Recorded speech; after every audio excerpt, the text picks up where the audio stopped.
parang one door leads to another, to another, to another. Parang ganun, yung parang walang katapusang pinto yung nagbubukas sa inyo mga kapiksi pagdating sa success, pagdating sa tagumpay, sa victory. Kaya grabe, sobrang congrats sa inyo, Cancer. And parang ano to, no? Parang binibaby kayo ni universe, no? Parang binubuhos ni universe sa inyo yung mga blessings na pinagkait niya sa inyo dati, ganyan. Hindi naman sa pinagkait, pero parang hindi mo lang siya nabuksan dati, pero ngayon nag-overflow na.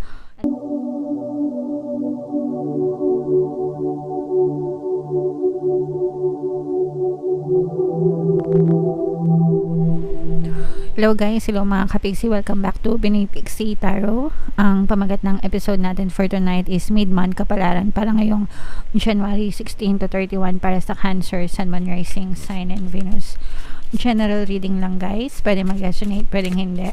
Combination ng positive and negative energy. So unahin natin itong deck na to guys, tingnan natin yung mensahe sa inyo ng inyong mga gabay para ngayong January 16 to 30. So we have the transient or transient message. We have combustion. And we also have phenomenon energy para sa inyong mga kapiksi. So, eto guys, sobrang ganda ng mga ibig sabihin nitong mga cards na to, or sobrang ganda ng mga mensahe sa inyo ng inyong mga gabay. Eto, ibig sabihin nito guys, life is ever changing, no? So, walang permanente sa mundo. Everything is flowing, everything is changing. Parang ano lang siya, parang moon cycle, o kaya parang araw at gabi, diba? Hindi mo mapipigilan yung mga changes na yun. Pag umaga, talagang sisikat yung araw. Pagkagabi, talagang lulubog yung araw and lalabas naman yung buwan. So, ganun din sa buhay natin mga kapiksi. There are some things na hindi talaga natin mapipigilan na mangyari, pero we have to observe, no? Kailangan lang nating i-observe yung mga pangyayari na yun sa ating buhay and tanggapin natin siya na maluwag sa ating kalooban mga kapiksi, whether maganda or hindi maganda. It's always a blessing para sa atin guys. Always nyong tatandaan na hindi nyo ma-appreciate yung light without darkness, and you cannot also appreciate darkness without light. So that brings balance to our lives mga kapiksi. And palagi nyo ring tatandaan na everything is changeable and malleable. Lahat pwedeng magbago sa buhay nyo. Kung nagsasuffer kayo right now, doesn't mean na magsasuffer kayo buong buhay nyo. Pwedeng yung baguhin yung buhay nyo mga kapiksi, because dun sa salitang change, no? Everything is pwedeng magbago. So at least yung salitang yon, pwede kayong umasa guys na pwedeng magbago ang lahat sa buhay nyo. Okay? And ito naman, this is both negative and positive with regards to combustion. Parang yung init, di ba? Yung fire, yung usok, yung fire mismo, mga kapiksi. It's both negative and positive, kasi positive, di ba? Ibig sabihin nun, talagang nagbabaga yung mga sidhi nyo, yung mga desires nyo, yung mga gusto nyong ma-achieve sa buhay nyo. Kapag ka nagbabago yung damdamin nyo, nakafocus kayo, ganyan, talagang pwedeng nyong ma-achieve siya. Wag lang yung over mga kapiksi, kasi kapag over na, magiging destructive na siya para sa inyo. So let's say for example, gusto mong yumaman. So yung sidhi dun sa damdamin mo, yung burning desire mo na gusto mong yumaman, gagawin mo ang lahat para yumaman ka. Maganda yon, kasi kumbaga na-fire up, no? Yung inspiration mo, yung motivation mo para ma-achieve mo yung mga desires mo, para yumaman ka. Pero yung destructive doon is kapag gumawa ka na ng hindi maganda para ma-achieve mo yung desires mo. So yun na yung mga nanlalamang sa kapwa, mga nang i-scam ng kapwa para lang yumaman mga kapiksi. Okay, so yun na yung masama. Dapat wag kayong umabot dun sa punto na gagawa kayo ng masama para lang makuha nyo or ma-achieve nyo yung mga bagay na gusto nyo mga kapiksi. Alright? Okay, so yan yung mga mensahe sa inyo guys. Pasensya na kayo. Pagpasensya nyo na yung boses natin guys.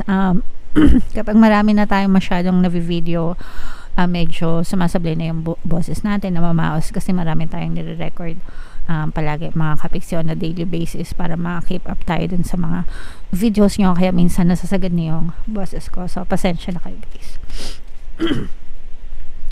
Anyway, tingnan natin Cancer, no, yung paparating sa inyo ngayong January 16 to 31. So, isa-shuffle ko to mga kapiksi. Habang sinashuffle ko to, panoorin nyo muna yung video natin regarding sa ating paano mag-manifest ng abundance video course. Kapiksi, sawa ka na ba sa mga struggles at hirap sa buhay mo? Masipag ka ba at masikap sa buhay ngunit hindi ka pa rin umaasenso? Ilang beses ka na bang nag-attempt magnegosyo at mag-invest pero palagi ka pa rin nalulugi? Sa pagkakataon na ito ay maaaring may subconscious beliefs ka na nagiging balakid sa iyong pag-unlad at pagyaman. Introducing, paano mag-manifest ng abundance video course. Dito ay matututunan mong ma-overcome ang mga balakid mo para tuluyan ka ng umunlad, umasenso, sumagana, maging matagumpay, successful at maswerte sa iyong kabuhayan, pera, trabaho, negosyo, salapi at kaperahan ng bonggang-bongga. Dali, mag-send na ng email sa pinoypixitaro@gmail.com at simulan na ang iyong pagyaman ngayon.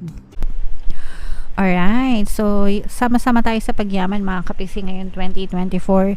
Mag-avail na kayo ng course guys, huwag na kayo magpahuli kasi sobrang ganda talaga niyan. And good news guys, no, dahil ngayong January ay magbibigay ako ng 1 free pampaswerte subliminal sa lahat ng mag-avail ng course. Kaya mag-avail na kayo mga kapiksi. And meron din tayong email coaching guys. Manifest your desires using the law of attraction. If meron kayong mga specific na gusto nyong i-manifest, pwedeng love and relationship, pwedeng money or career, mga kapiksi, pwede kayong magpabook ng email coaching session with me. Mag-send lang kayo guys ng email sa pinoypixitaro@gmail.com.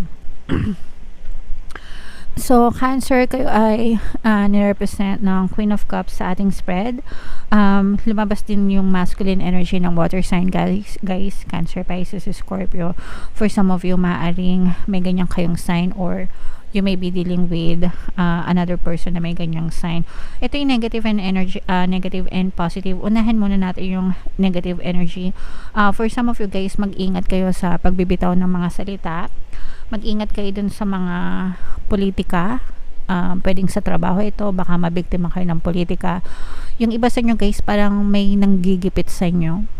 Parang may nagpo-provoke sa inyo. Parang may gusto na magalit ka. Parang iniinis ka. Pwedeng naiingit sa'yo itong person na to. Itong person na to medyo may pagkaisip bata ito guys. So wag nyong papatulan kasi pag pinatulan nyo, kayo yung matatalo. This person, gustong-gusto niya na patulan mo siya. Pag pinatulan mo siya, parang ilalabas niya lahat ng baho mo or lahat ng sikreto na nalalaman niya tungkol sa'yo. So mag-ingat kayo dito sa person na to. Parang palaban ito, medyo mainitin ng ulo. Kaya nga sabi ko guys, isip bata or parang immature mag-isip. Pwedeng sa workplace nyo ito mga kapiksi, or pwedeng friends nyo or bahagi ng community nyo mga kapiksi, pero merong tao na mainit ang tingin sa inyo. So yun yung babala sa inyo guys. Kaya mag-ingat kayo sa mga pakikipag-usap nyo, sa mga diskusyon na sinasalihan nyo. Always maging kalmado, maging objective. Huwag patulan ang mga taong walang kakwenta-kwentang ganyan, okay? On the good side naman guys, sobrang ganda naman kasi very successful yung route mo, no, yung daan mo, yung daan na tinatahak mo. Kung ano man yung napili mong gawin sa buhay mo, let's say for example, napili mo maging negosyante, magnegosyo, makita ka na magandang progress dyan. Kung napili mo mag-invest, makikita ka na magandang progress dyan. At saka parang nanganganak siya, mga kapiksi, no? So pag sinabing nanganganak, lumalaki, lumalago. So let's say for example, may negosyo ka, dati ikaw lang, tapos ngayon may tao ka na, tapos nag-open ka pa ng ibang branch, tapos may mga online pa kayo, may physical na, may online. Alam nyo yun, ganun yung nanganganak, nag-expand, lumalaki, lumalago.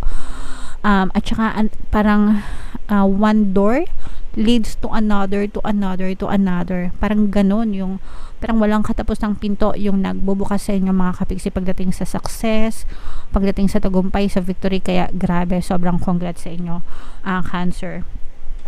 And parang ano to, no, parang binibaby kayo ni universe, no, parang binubuhos ni universe sa inyo yung mga blessings na pinagkait niya sa inyo dati, ganyan.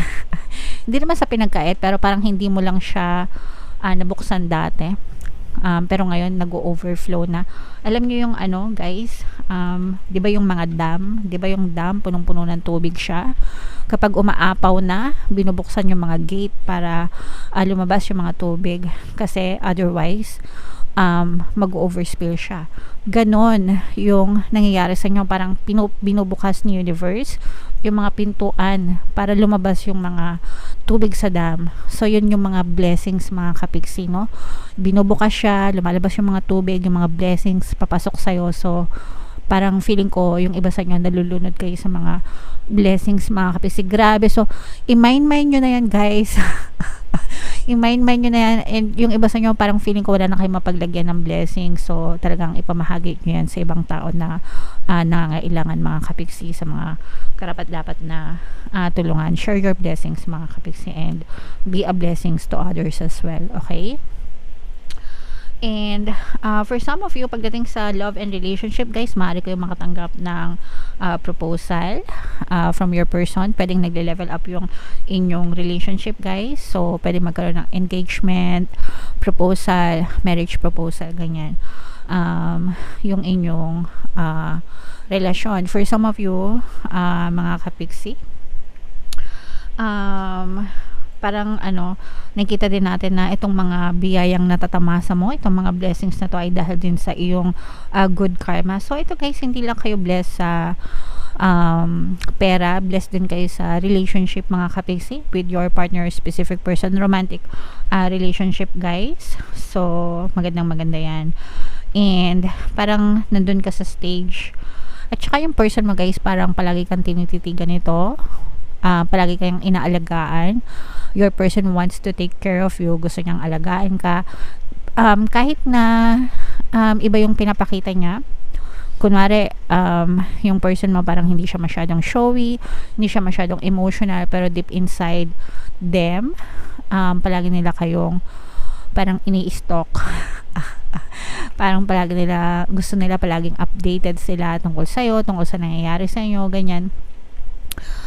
Gusto nila na parang palagi kang inaalagaan, minamahal, etc. etc. Okay? So very loving yung connection nyo, mga kapiksi. So maswerte ka. Okay? So yeah, grabe, sobrang blessed kayo, Cancer.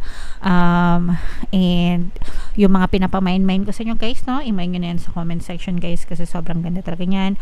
Success, mga opportunities, mga expansion, blessings, overflowing ng blessings talaga yung nararamdaman natin para sa inyong Cancer. So super congrats. And dapat i-main nyo yan sa comment section, no? Mine overflowing blessings. I-claim nyo. You have to align yourself dun sa energy ng reading para talaga ma-experience nyo siya, mga kapiksi. Alright? Ito yung ating pampaswerte subliminal, guys, no? Pakinggan nyo para talagang pumasok yung mga blessings sa buhay nyo. And ito naman yung ating success stories ng paano mag-manifest ng abundance video course. Click here to subscribe, guys, and click here to join our membership program. Thank you for liking, sharing, and subscribing. See you again next time. I love you all, guys. Have a nice day. Bye-bye.